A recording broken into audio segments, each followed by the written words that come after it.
channel YouTube Mas dan Ember. Nabi yang membuat iblis merasa iri hingga meminta Allah untuk mengujinya. Salah satu nabi Allah, Nabi Aijab adalah seorang nabi yang menjadi teladan tentang kesabaran, ketaatan, dan keimanan yang luar biasa. Kekayaannya yang melimpah, kedermawanannya yang tak tertandingi, serta ibadahnya yang sempurna membuat seluruh malaikat memuji dirinya. Namun, hal ini justru memicu iri dan cemburu iblis yang menganggap ketaatan Nabi Ayub hanya karena kenikmatan duniawi. Iblis tidak puas melihat Nabi Ayub yang hidup, bahagia, dan penuh dengan harta kekayaan. Dalam perbincangannya dengan Tuhan, iblis mengungkapkan kekesalannya. Tunggu dulu Tuhan, dia begitu baik karena kaya. Coba kalau dia miskin, pasti tidak begitu, ucap iblis dengan penuh iri. Allah memberikan izin kepada iblis untuk menggoda Nabi Ayub. Iblis pun melancarkan godaannya dengan berbagai cara. Sebelum ujian kesabaran menimpanya, Nabi Ayub diberikan limpahan karunia nikmat oleh Allah. Beliau dikaruniai badan sehat dengan wajah yang rupawan. Beliau juga diberi anugerah berupa anak-anak, keturunan yang baik, dan seorang istri yang setia. Menurut pendapat ulama yang paling populer, nama istri Nabi Ayub adalah Rahma binti Afraim bin Yusuf bin Yakab. Di sisi materi, Allah pun memberikan harta yang melimpah sehingga Nabi Ayub menjadi seorang yang kaya raya. Tak hanya berupa uang, harta tersebut juga mewujud dalam bentuk tanah dan bangunan yang luas di daerah Batsnia, salah satu wilayah dari negeri Huran.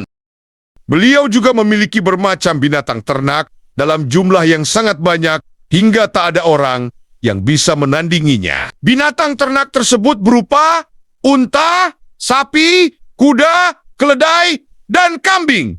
Dengan banyaknya nikmat yang telah Allah diberikan, Nabi Ayub pun rajin bersyukur. Beliau menjadi seorang hamba yang bertakwa dan menyayangi sesama. Nabi Ayub rajin menyantuni anak yatim, janda duafa, dan orang yang sedang dalam perjalanan, tapi tak punya uang untuk melanjutkan Ibnu Sabil, serta memberi makan orang miskin. Nama Ayub alaihissalam disebutkan Allah bersama para nabi lainnya pada Al-Quran. Surah An-Nisa ayat 163. Sesungguhnya kami telah memberikan wahyu kepadamu sebagaimana kami telah memberikan wahyu kepada Nuh dan nabi-nabi yang kemudiannya. Dan kami telah memberikan wahyu pula kepada Ibrahim, Ismail, Ishak, Yakub, dan anak cucunya, Isa, Ayub, Yunus, Harun, dan Sulaiman. Dan kami berikan Zabur kepada Daud. Kemudian Allah menceritakan tentang ujian yang diberikan kepada Ayub dan bagaimana beliau bersabar menghadapinya. Sebagaimana firman Allah dalam surah 1 ayat 41-44. Dan ingatlah akan hamba kami Ayub ketika dia menyeru Tuhannya. Sesungguhnya aku diganggu setan dengan penderitaan dan bencana. Hentakkanlah kakimu. Inilah air sejuk untuk mandi dan untuk minum. Dan kami anugerahi dia dengan mengumpulkan kembali keluarganya. Dan kami lipat gandakan jumlah mereka sebagai rahmat dari kami dan pelajaran bagi orang-orang yang berpikiran sehat. Dan ambillah seikat rumput dengan tanganmu, lalu pukullah dengan itu, dan janganlah engkau melanggar sumpah. Sesungguhnya kami dapati dia, Ayub, seorang yang sabar. Dialah sebaik-baik hamba. Sungguh, dia sangat taat kepada Allah. Allah memberi ujian kepada Nabi Ayub dengan mengambil kembali seluruh nikmat berlimpah yang dia berikan kepada beliau. Pertama, Allah timpakan kepada Ayub alaihissalam penyakit kulit di sekujur tubuhnya. Bahkan Ibnu Katsir menafsirkan, tidak ada satu pori-pori pun dari tubuh Nabi Ayub yang selamat dari penyakit judzam kusta itu. Dengan itu, Allah mengangkat nikmat paras beliau yang rupawan. Badannya yang semula sehat, segar, dan bugar. Lalu Allah angkat dengan menimpakan tubuh yang sangat lemah karena penyakit itu. Saking lemahnya dikisahkan Nabi Ayub sampai tidak sanggup berjalan sendiri untuk buang hajat ke kamar mandi, sehingga istri beliau harus menemani.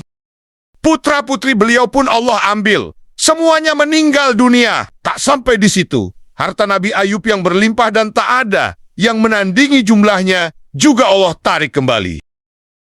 Nabi Ayub pun jatuh miskin. Ditambah dengan kondisi penyakitnya, semua orang menjauhi beliau. Nabi Ayub pun mengasingkan diri ke suatu tempat. Hanya istri beliau yang setia menemani. Juga 2 orang sahabat beliau yang selalu mengunjungi.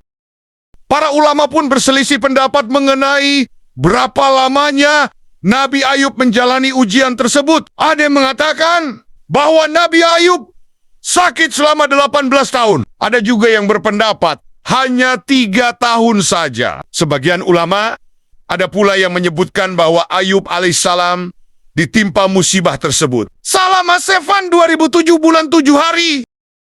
Namun Rasulullah SAW pernah bersabda sebagaimana diriwayatkan oleh Anas bin Malik tentang berapa lama waktu Nabi Ayub menjalani ujian ini.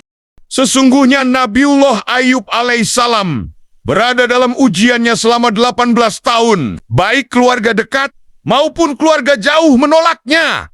Kecuali 2 orang laki-laki dari saudara-saudaranya. Kedua saudara itulah yang selalu memberinya makan dan menemuinya. Istri Nabi Ayub pun sangat kasihan melihat kondisi suaminya itu. Hingga pada suatu hari, saat membawakan makanan untuk Nabi Ayub, sang istri mengusulkan sesuatu kepada beliau. Wahai Ayub, seandainya engkau mau meminta kepada Allah, tentu Dia akan memberimu jalan keluar. Demikian saran istrinya yang tak tega melihat Nabi Ayub alaihissalam sakit demikian lama. Namun, apa jawab Nabi Ayub? Beliau menolak dengan alasan yang luar biasa. Jawaban inilah yang menandakan betapa tingginya derajat keimanan Nabi Ayub. Kesabaran tingkat tinggi juga beliau perlihatkan melalui jawaban atas saran istrinya tersebut. Aku telah diberi kesehatan selama 70 tahun. Sakit ini masih derita sedikit yang Allah timpakan. Sampai aku bisa bersabar. Sama seperti masa sehatku, yaitu 70 tahun. Demikian jawaban Nabi Ayub. Jawaban tersebut juga sekaligus menjadi penegas bahwa hati beliau sama sekali tidak terpengaruh dengan ujian dahsyat yang ditimpakan Allah. Kedua sahabat yang masih setia mengunjungi dan membawakan makanan pun khawatir akan ujian yang menimpa Nabi Ayub. Terbersit dalam benak salah satu di antara keduanya bahwa ujian Nabi Ayub mungkin disebabkan karena dosa besar yang pernah beliau perbuat. Kegundahan itu pun disampaikannya kepada sahabat yang lain. Kemudian sahabat ini menyampaikannya kepada Nabi Ayub. Ketika mendengarnya, beliau sempat sedih. Tetapi beliau, Nabi Ayub, kemudian menceritakan kondisinya secara terbuka dan menampik prasangka itu. Walaupun ditimpa berbagai musibah, dimulai dari kematian anak-anaknya, hilang seluruh harta benda, penyakit yang tak kunjung sembuh, Nabi Ayub alaihissalam justru menghadapi itu semua dengan penuh kesabaran. Karena kesabaran Nabi Ayub yang luar biasa, saat menjalani ujian tersebut, Allah pun menunjukkan jalan keluar. Allah menceritakan hal tersebut pada Al-Quran, Surah Al-Anbiya, ayat 83 sampai 84.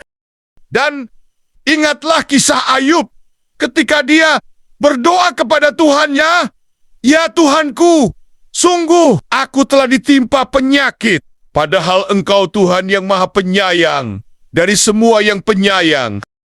Maka kami kabulkan doanya, lalu kami lenyapkan penyakit yang ada padanya, dan kami kembalikan keluarganya kepadanya, dan kami lipat gandakan jumlah mereka sebagai suatu rahmat dari kami, dan untuk menjadi peringatan bagi semua yang menyembah kami."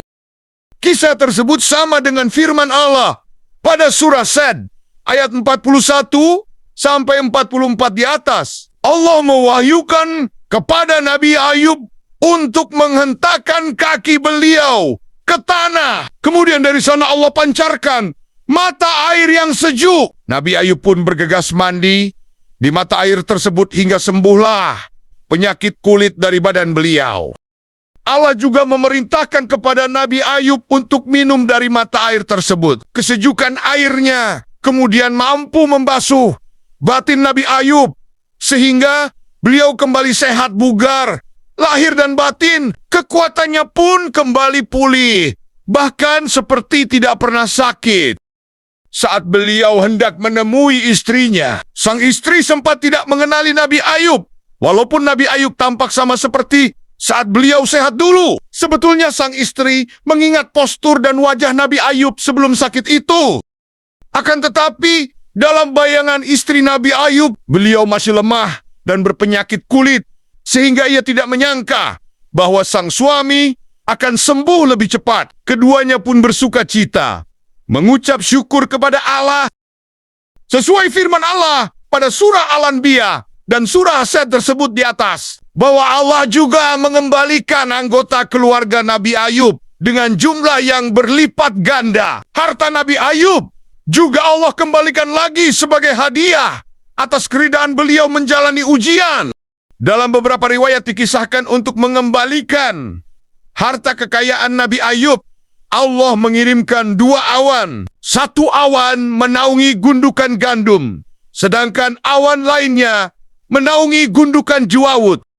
Awan yang menaungi gundukan gandum tersebut mengeluarkan hujan emas, sementara awan yang menaungi juawut mengeluarkan perak. Dengan demikian, harta Nabi Ayub pun kembali melimpah.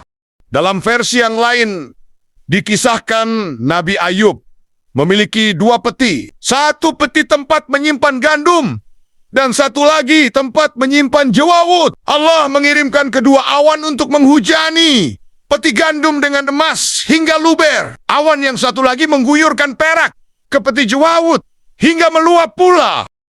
Tak sampai di situ, Allah juga mengembalikan kekayaan Nabi Ayub dengan cara yang lain. Dalam hadis riwayat Bukhari dan Nasai dari Abu Hurairah, Rasulullah bersabda, manakala Ayub sedang mandi telanjang, sekelompok belalang dari emas jatuh kepadanya. Maka Ayub memunguti dan menyimpan belalang itu di bajunya. Tuhan memanggilnya, wahai Ayub, bukankah aku telah membuatmu kaya seperti yang kamu lihat? Ayub menjawab, benar ya Rabi, akan tetapi aku selalu memerlukan keberkahanmu. Dan ambillah seikat rumput dengan tanganmu, lalu pukullah dengan itu, dan janganlah engkau melanggar sumpah. Sesungguhnya kami dapati dia Ayub, seorang yang sabar. Dialah sebaik-baik hamba. Sungguh, dia sangat taat kepada Allah. Sumpah yang Allah maksud pada ayat tersebut adalah nazar Nabi Ayub ketika beliau sakit. Nabi Ayub sempat mengucapkan nazar untuk memukul istrinya saat itu, lantaran sang istri melakukan perbuatan yang tidak berkenan di hati beliau. Ada beberapa versi cerita tentang kesalahan istri Nabi Ayub tersebut. Versi yang pertama, diceritakan bahwa setelah Nabi Ayub jatuh miskin dan sakit-sakitan, sang istri harus bekerja untuk memenuhi kebutuhan mereka berdua. Sang istri pun bekerja di rumah orang lain. Suatu hari sang istri terlambat pulang ke rumah, sehingga Nabi Ayub marah. Akhirnya, beliau mengucapkan sumpah tersebut. Versi cerita yang lain, Nabi Ayub marah karena sang istri menjual tali pengekang kuda mereka. Hal tersebut terpaksa dilakukan istri beliau karena tidak memiliki cukup uang untuk membeli makanan. Akhirnya, tali pengekang tersebut dijualnya untuk membeli roti. Setelah sembuh dan sehat kembali, Nabi Ayub alaihissalam teringat kembali akan nazar beliau kepada Allah tersebut. Namun, beliau tak tega memukul istrinya yang telah sepenuh hati merawat Nabi Ayub saat sakit. Akan tetapi, beliau juga harus menunaikan nazarnya. Akhirnya, Allah memberikan solusi yang mudah. Allah mewahyukan kepada Nabi Ayub untuk mengambil seikat batang gandum dan memukulkan ke istrinya 1 kali. Dengan demikian telah tertunaikan nazar Nabi Ayub. Kisah tersebut pun menjadi dasar untuk memberikan hukuman kepada mereka yang berbuat dosa. Menurut pendapat Imam Ahmad, memukul seorang pendosa yang terancam hukuman itu diperbolehkan.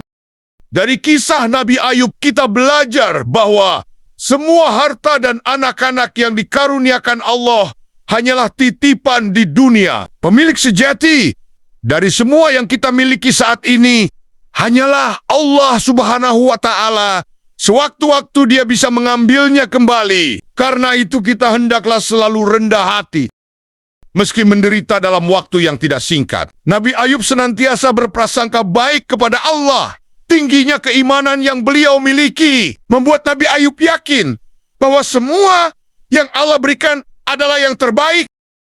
Hal ini tercermin dalam kisah yang diceritakan oleh Rasulullah tentang Nabi Ayub yang memunguti belalang emas dan dialognya dengan Allah, meski telah mendapat jaminan kekayaan dari Allah. Tetapi Nabi Ayub masih tetap menggantungkan diri beliau pada berkah darinya. Seperti yang dikisahkan dalam surah Sad ayat 44 tentang solusi yang mudah bagi Nabi Ayub untuk melaksanakan nazar memukul istrinya. Melalui ayat tersebut Allah memberitahukan kepada kita bahwa seperti apapun kondisinya, nazar tetaplah harus dilaksanakan. Seperti kisah Nabi Ayub di atas, setelah mendapatkan bukti kesabaran beliau, Allah pun menggantikan penderitaannya dengan nikmat yang berlimpah, kesehatan, harta, dan anak-anak Nabi Ayub dikembalikan lagi dengan berlipat ganda. Demikianlah kisah Nabi Ayub alaihissalam. Semoga kita semua mampu mengambil hikmah dari kisah beliau, para nabi dan rasul, serta orang-orang saleh di masa lampau. Dengan demikian, kita bisa menjadi sebaik-baik manusia seperti mereka. Amin. Semoga bermanfaat.